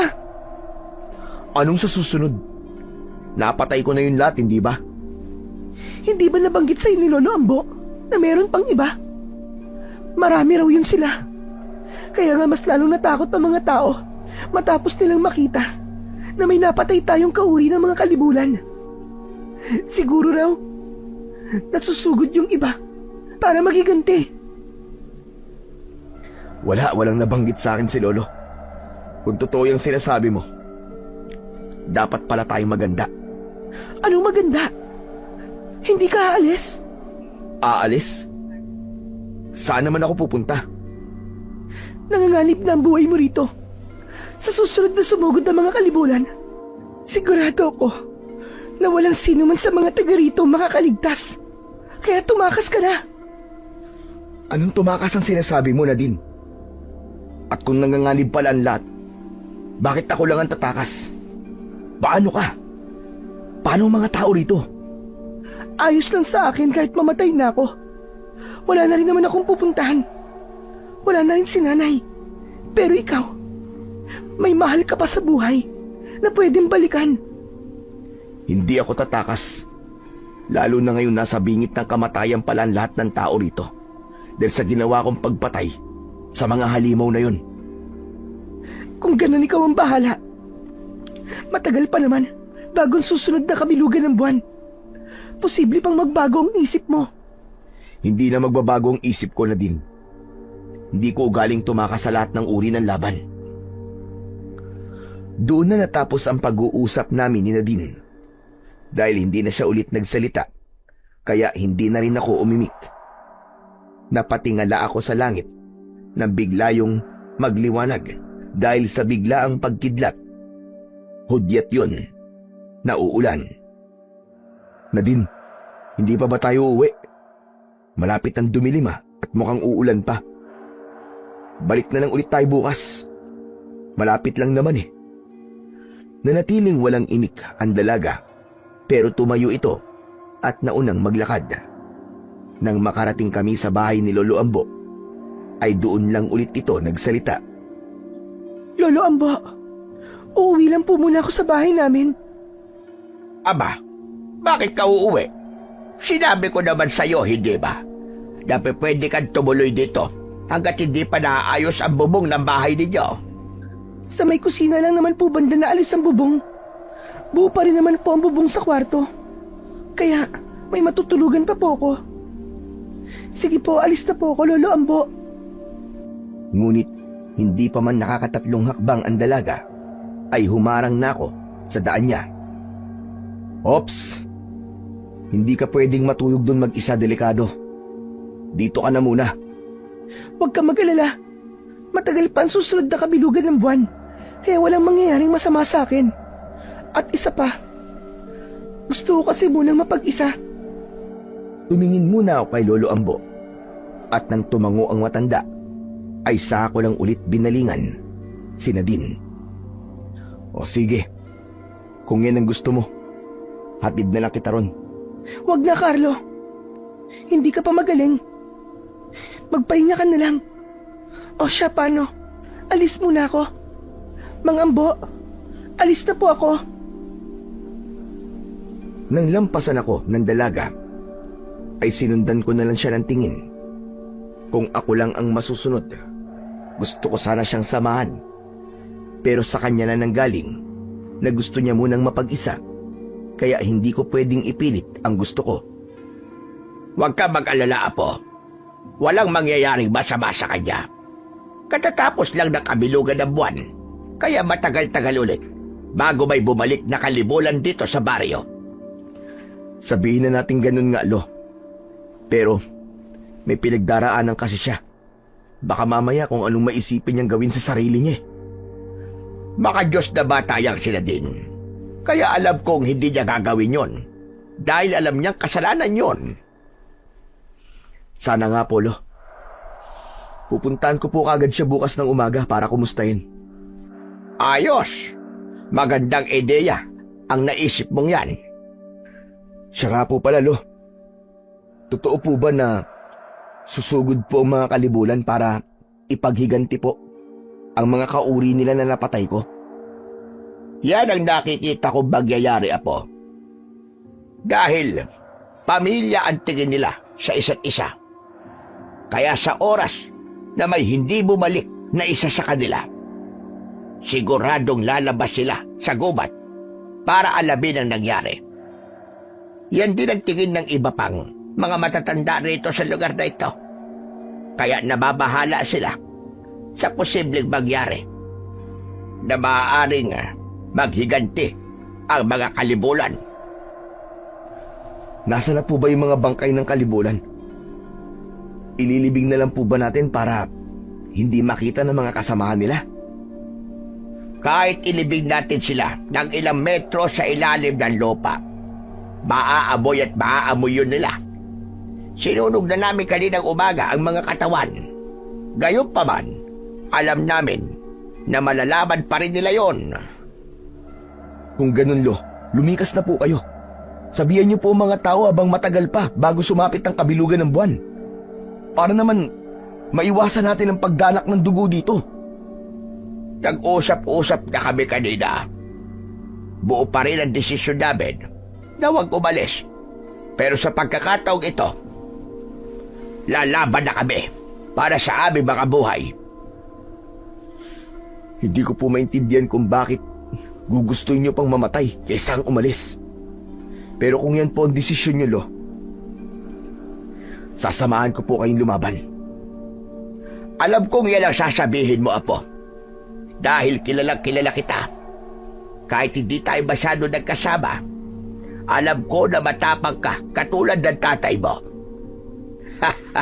Tanda-tanda ko pa nung unang beses siyang ipinakilala ng nanay mo bilang nobyo. Nilabasan ko siya ng isang itak. Pero hindi man lang siya nagpakita ng takot. Ni hindi man lang kumurap ang mata. Handa raw siyang mamatay kung yun ang makapagpapatunay na totoo talaga siya sa anak ko. Meruin mo yun. Huwag niyo po akong ikumpara sa kanya. Dahil magkaiba kami. Aba, teka. May nangyari ba na hindi ko alam? Abay, bakit parang galit ka sa kanya, Apo? Ano ba nangyari? Mahabang kwento, Lo. Ang masasabi ko lang po, wala na akong tatay. Jesus Mariosep, hindi ko alam kung ano ang rason kung bakit mo nasasabi yan.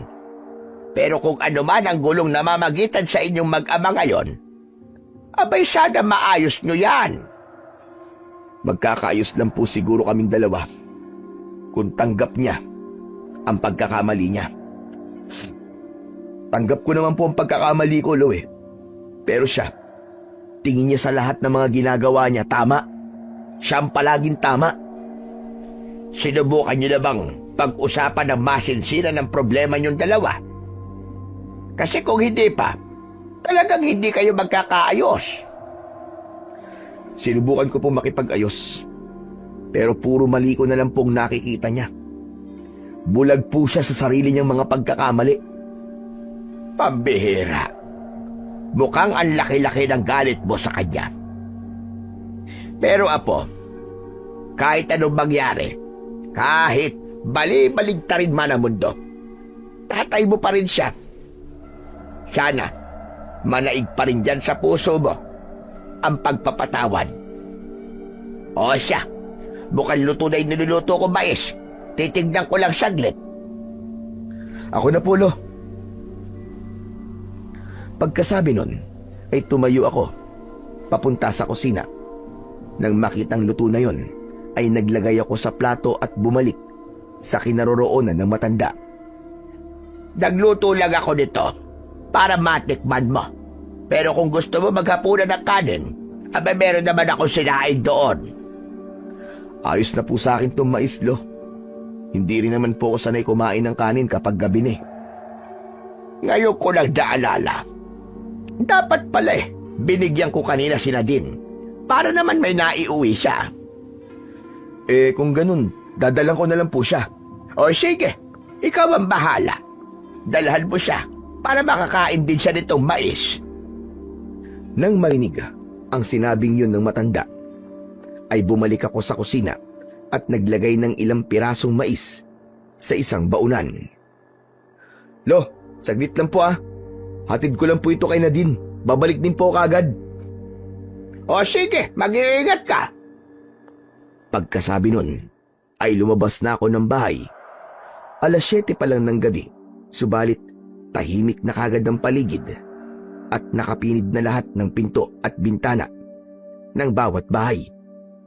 Hindi kalayuan ang bahay ng dalaga, kaya makalipas lamang ang 2 minutong paglalakad, ay nakarating na ako sa tapat ng bahay nito.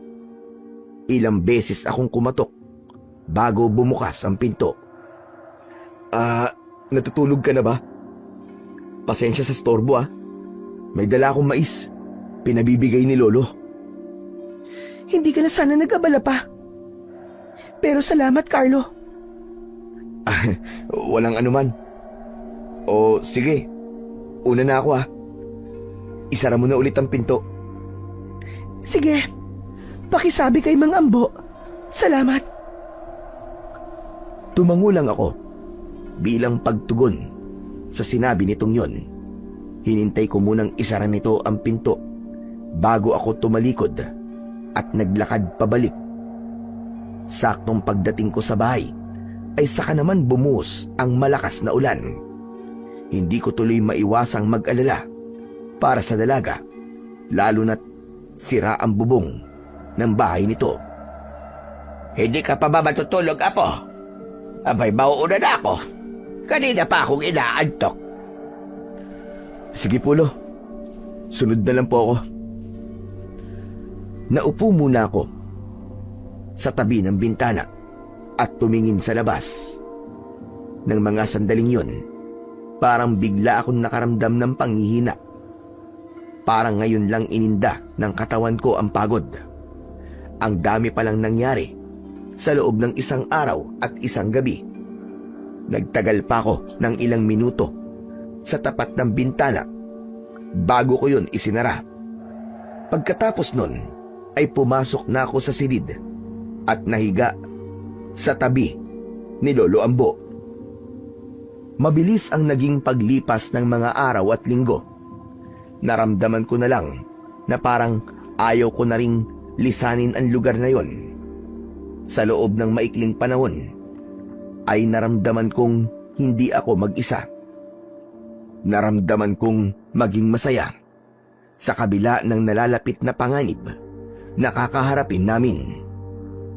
Isang gabi, bago sumapit ang kabilugan ng buwan, napagpasya namin na magkaroon ng maliit na kasiyahan. Nagtipon-tipon kaming lahat sa labas at nagsalo-salo. Ideya yon ni Lolo Ambo para daw kung sakali ay may babaunin kaming masayang alaala sa kabilang buhay. Pagkatapos kumain, nagpatugtog si Lolo ng lumang tugtugin gamit ang kanyang radyo. Dahil awiting pag-ibig, magkakapareha ang sumayaw. Mula sa tabi ko, naramdaman kong siniko ako ni Lolo Ambo. Nang lingunin ko siya, sinenyasan niya ako na lapitan si Nadine. Nag-ipon muna ako ng lakas ng loob bago ako tumayo at naglakad papalapit sa dalaga. Tumayo ako sa harapan niya at inilahad ang isa kong palad. Nadine, pwede ba kitang maisayaw? Sa halip na sagutin ang tanong ko, ay tumayo siya, sabay patong ng isa niyang kamay sa kamay ko. Naglakad kami, papunta sa iba pang mga sumasayaw. At nang makahanap ng pwesto, ay humarap na kami sa isa't isa. Ipinatong niya ang dalawa niyang braso sa balikat ko, habang ang mga kamay ko naman ay nasa bewang niya. Habang sinasabayan namin ang tugtog, ay nakatitig lang ako sa kanya. Nang mga oras na yun, ay natiyak kong hindi simpleng paghanga lang ang nararamdaman ko para sa dalaga. Nang matapos ang kasiyahan na yon, ay tumulong muna kaming magligpit bago ko hinatid pa uwi si Nadine. Carlo, gusto bang magkape muna sa loob? Hindi na. Para makapagpahinga ka na. Anong oras na rin eh. Kung ganun, salamat sa paghahatid sa akin, ha? Pagkasabi nun, ay bigla itong tumingkayad at dinampian ako ng halik sa pisngi. Bigla akong nanigas sa aking kinatatayuan dahil doon. Para ba akong naging ribulto? Para akong binuhusan ng napakaraming yelo. Alam kong hindi na ako bata para maramdaman ang kilig. Pero ng mga sandaling yon, ay hindi ko talaga maiwasang kiligin. Sige, pasok na ako, Carlo. Hinintay ko munang makapasok ang dalaga at maisara ang pinto bago ako napahawak sa dibdib ko dahil biglang bumilis ang tibok nito. Habang naglalakad pabalik, ay paulit-ulit na bumalik sa isip ko ang nangyari. Dahil doon, hindi ko namalayan na lumampas na pala ako sa bahay ni Lolo Ambo. Carlo, Apo! Hoy, saan ka mapupunta? Nang marinig ko ang boses na yun ng matanda, ay saka ko lang napansin na lampas na pala ako. Nagtataka tuloy ang tingin sa akin ni Lolo. Wala po. Dito lang po, magpapahangin. Bakit parang wala ka sa sarili habang naglalakad? Halika na nga rito. Abay, kanina pa kitang hinihintay eh. Napakunot ang noo ko dahil sa sinabi niyo ng matanda. Naglakad ako papalapit at pagpasok ko ay saka ko nakita na naroon ng ilan sa mga kalalakihan sa lugar namin. Nandito raw sila dahil gusto nilang iasa sa iyo ang tungkulin na talunin ang Panginoon ng mga kalibulan. Naniniwala sila sa kakayahan mo sa pakikipaglaban na po. Panginoon, tama bang narinig ko? May Panginoon sila? Oo, Apo. Ang pinakamatanda sa kanilang lahat. Higit itong mas mabilis at malakas kumpara sa iba. Kaya itinuturing nila itong pinuno. Saglit akong nawalan ng imik. Iniisip kong dapat ko bang tanggapin ang alok ng mga kausap ko. Kung totoo ang sinasabi ng mga ito na pambihira ang lakas ng nasabing aswang, siguradong wala akong pag-asang manalo. Kung tatanggapin ko po yung sinasabi nyo, para ko na rin po kayong pinaasa na kaya kong talunin ang aswang na yon. Ayoko po kayong mabigo dahil sa akin. Naniniwala kami sa katapangan mo, Apo. Kung sakali mang hindi ka magtagumpay, kasama mo pa rin kami hanggang sa huli. Kung ganun sige o, payag na po ako. Pero hindi po ako nangangako na kaya kong manalo. Ang maipapangako ko lang ay gagawin ko ang lahat ng makakaya ko. Sapat na sabi nyo na po. O siya, sige na. Magsiuwi na kayo mga kasama at baka inihintay na kayo ng mga asawa ninyo. Bago umalis ang mga bisita, ay lumapit muna sila sa akin at nagpasalamat.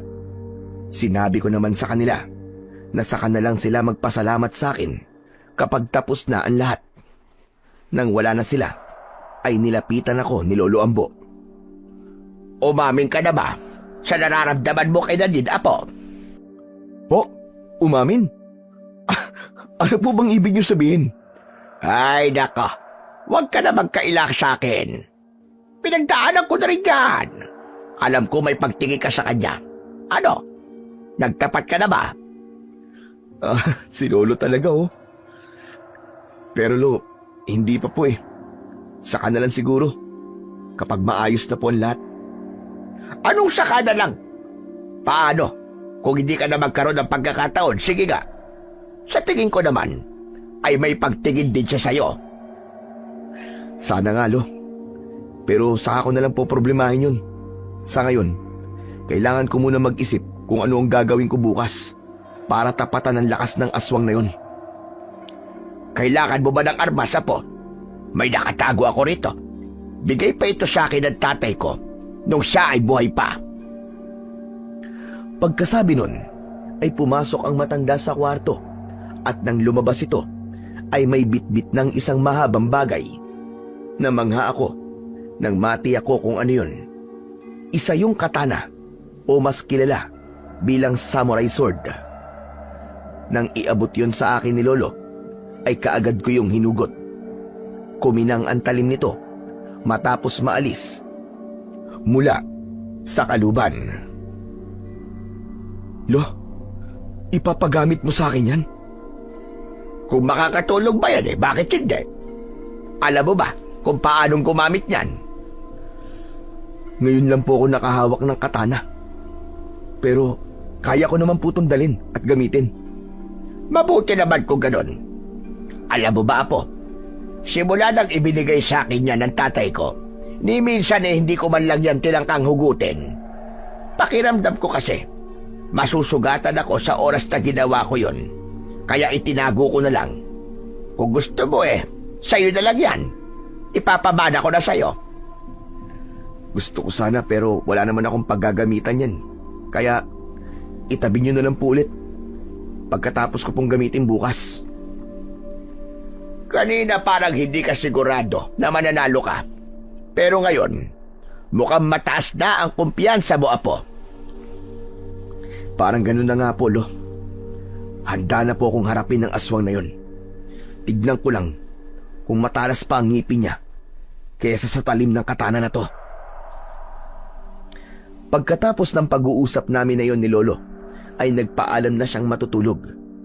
Ako naman ay nanatili pa ring gising at pinag-aralang gamitin ang hawak-hawak na armas.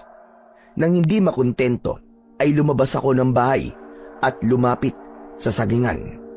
3 puno ang sabay-sabay na naputol at bumagsak matapos ko yung atakihin. Nasisiyahan akong naglakad pabalik sa loob ng bahay matapos kong matiyak kung gaano katalim ang sandata na hawak ko. Kinabukasan, maghapon kaming abala sa paghahanda para sa nalalapit na paglabas ng bilog na buwan. Tumulong ako sa pagkuha ng mga sanga ng kahoy para gawing sibat. Ibinigay namin yon sa mga kababaihan para may magamit silang pandepensa kung sakaling may lumapit na aswang sa kanila. Bukod doon, sinabihan ko rin sila na magdala ng bawang at asin. Kinagabihan, 9:00 pa lang, ay paisa-isa nang sumulpot ang mga kalibulan. 2 sa mga kasama ko ang kagad na nasugatan matapos makalmot, kaya sinabihan ko na magtago na lang din para hindi na madagdagan ng sugat.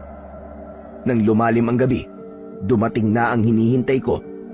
5 kalibulan ang dumating kasama na roon ang pinuno ng mga ito. Nasabi ko yon na ang pinuno nila dahil ito ang nangunguna. Nang makita nito ang nakakalat na bangkay ng mga kauri nito, ay bigla itong umatungal sa galit. Dahil putol ang mga katawan ng mga aswang, sa akin tumuon ang atensyon nito.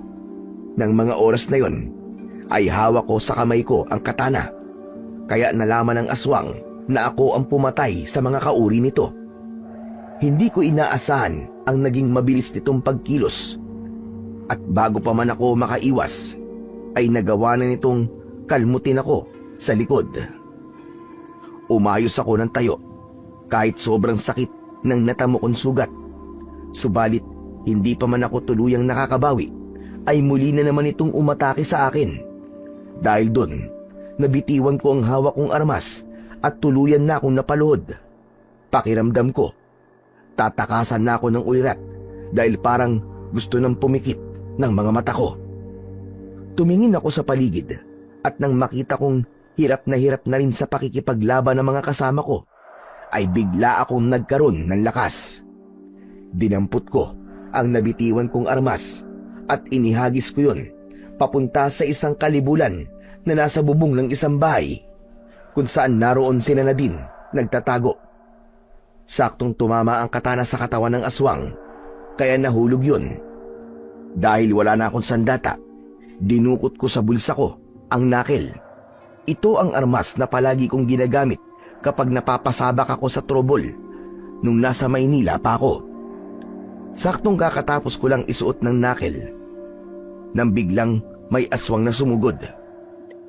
Ang ginawa ko, umikot ako at inaperkat ko ang aswang. Bumaliktad ito sa ere. Sinamantala ko ang pagkakataon na yon. Sunod-sunod na suntok sa muka at dibdib nito ang pinakawalan ko. Hindi ko ito tinigilan hanggang sa nawalan na ng balanse at bumagsak. Pero maya-maya lang ay bumangon ulit.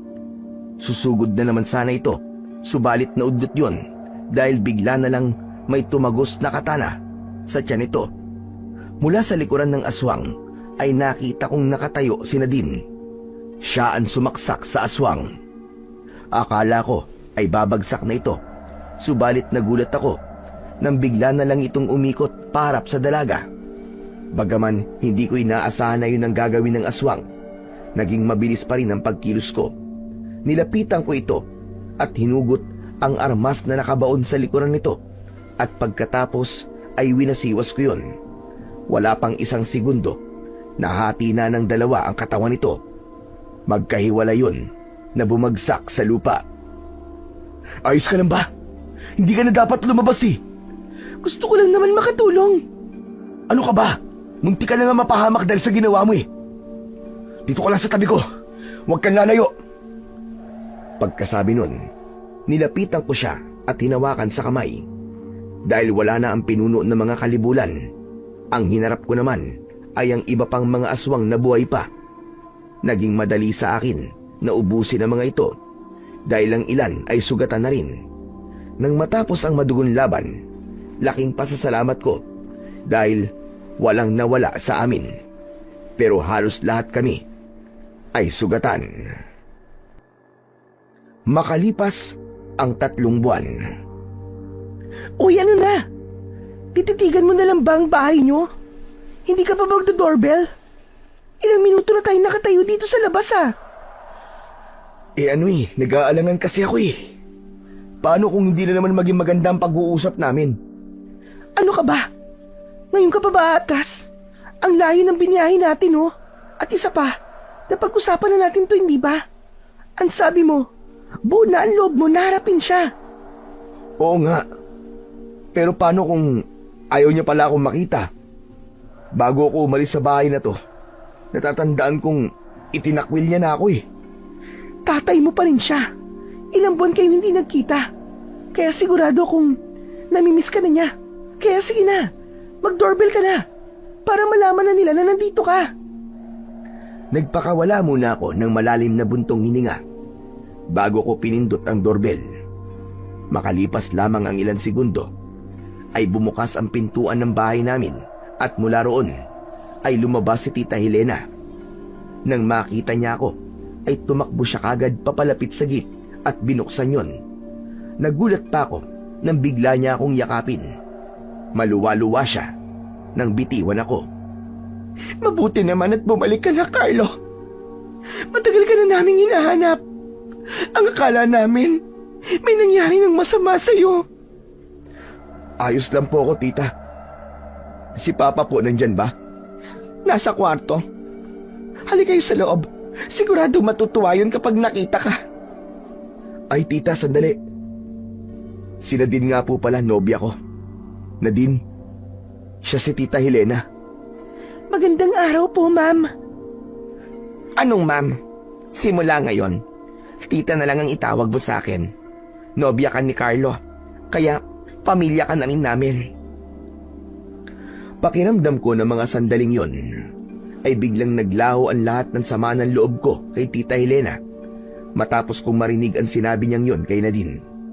Sa tingin ko, nabulag lang talaga ako sa galit ko noon, kaya hindi ko nakita ang taglay niyang kabaitan. Pumasok kami sa loob ng bahay at dumiretso na sa kwarto ni na Papa. Biglang nangilid ang mga luha ko nang maabutan ko siyang nakaupo. Tulalang nakatitig sa labas ng bintana habang yakap-yakap ang litrato ko. Pagkaalis mo, sobra siyang nagsisi sa mga sinabi niya sa'yo. Kinabukasan nun pinuntahan ka namin sa tinutuluyan mo, pero hindi ka namin nakita. Hinanap ka namin kung saan-saan, pero hindi ka namin mahagilap. Ang akala niya ay may masama nang nangyari sa'yo. Kaya simula nun, ay palagi na siyang tulala. Nang marinig ko ang sinabing yun ni Tita Helena, ay tuluyan ng pumatak ang mga luha ko na kanina ko pa pinipigilan. Naglakad na ako, papalapit kay Papa at huminto. Sa harapan niya mismo, nakita ko kung paano nagbago ang ekspresyon ng mukha nito nang makita ko. Naramdaman kong nanghina ang mga tuhod ko, kaya lumuhod ako at isinubsob ang mukha ko sa tuhod nito. Pa! Patawad, Pa! Patawad! Yun ang paulit-ulit kong binigkas habang umiiyak sa tuhod niya. Naramdaman kong hinaplos niya ang likod ko, kaya nag-angat ako ng muka. Umiyak na rin siya nang magtama ang mga mata namin. Ako ang patawarin mo, anak. Ang laki ng pagkukulang ko sa'yo. Naging makasarili ako. Sarili ko lang ang iniisip ko. Kalimutan na po natin ang lahat, Pa. Hindi pa naman huli ang lahat. Para magsimula ulit. Oo, anak. Magsisimula tayo ulit. Pagkasabi nun, ay nagyakapan kaming dalawa ng maigpit. Ang akala ko, anak, hindi na ulit kita makikita at mayayakap pa. Pasensya na po kayo kung nag-alala po kayo sa akin. Kinailangan ko po kasing lumayo muna para makapag-isip-isip. Ang mahalaga ngayon, anak, ay nandito ka na ulit. Salamat at binigyan mo ako ng pagkakataon na makasama ka ulit. Pagkatapos ng pag-uusap namin yun ni Papa, ay tuluyan na kaming nagkaayos. Bumalik na rin ang dating sigla sa katawan niya, kaya naging normal na ulit ang lahat. Makalipas ang ilang buwan, nagpakasal kami ni Nadine at bumalik kami sa Sitio Macabebe para dun bumuo ng masayang pamilya.